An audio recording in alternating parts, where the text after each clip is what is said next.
When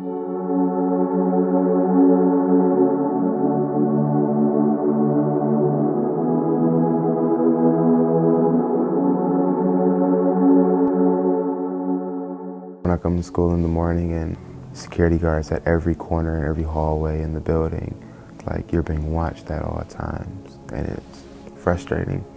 The books weren't up to date. They were torn and ripped and missing pages. Sometimes you get assigned books too, and if you have the book and the book number, the page is tore out, and you have an assignment on that page, you're just out of luck. Every student deserves an opportunity, an equal opportunity to be educated. If this way of allowing there to be disparities in districts continues, and I think that what happens is the state suffers because they don't have students who are as well prepared as they possibly could be. The teacher would just get into the classroom and give us work and sit down and have us do it. They wouldn't teach us the work. They would just give us a packet and say, have it done. In my 32 years of teaching, I've never met a kid who was uneducable. I've never met a kid who couldn't, go way beyond what was expected from them. But they needed special help in order to do that. In 1999, I started a program called Project 2000, and this was for at-risk kids that were not special ed, that were just having trouble in the normal classroom, the normal setting.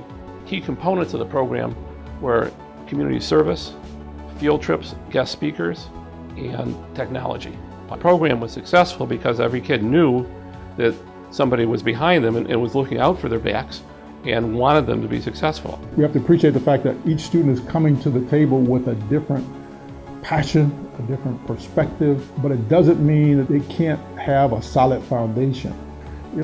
Many students in some high-performing districts have the opportunity to be exposed to the arts and the DIA and all kinds of places like that, and travel and go different places. Some students in other districts maybe haven't traveled outside their own town or from east side to west side. So it's just that the whole exposure gap is another piece that is so critical to trying to get everyone to a point where they can be successful. It starts on top. If you have an administrator, a superintendent, or a principal who's going to create that, you have a community where everybody is supportive of each other. Unfortunately, the school systems, because there's no money, are trying to just survive. So hence, there's no longer a looking for the student to get the best education. It's like slot the kids in to work so that we can get by with the funds that we have.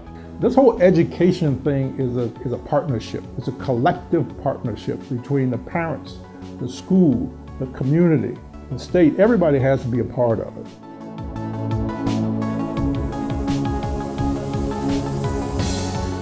The state of education in Michigan, district to district, I think there's a ton of different things happening in a lot of different places.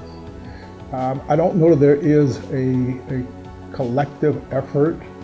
I don't think that there is one coordinated effort. Most suburban schools have better resources and more opportunities than kids and than youth in urban environments because their school districts are better. The state, and I say state, I'm talking about our political leaders, have to make a decision about, and a real decision about the importance of education. Every kid deserves to be educated. Okay? Just like every kid deserves to have food in their mouths. I tried to keep an optimistic personality, so I just kept going and hoping that things would get better.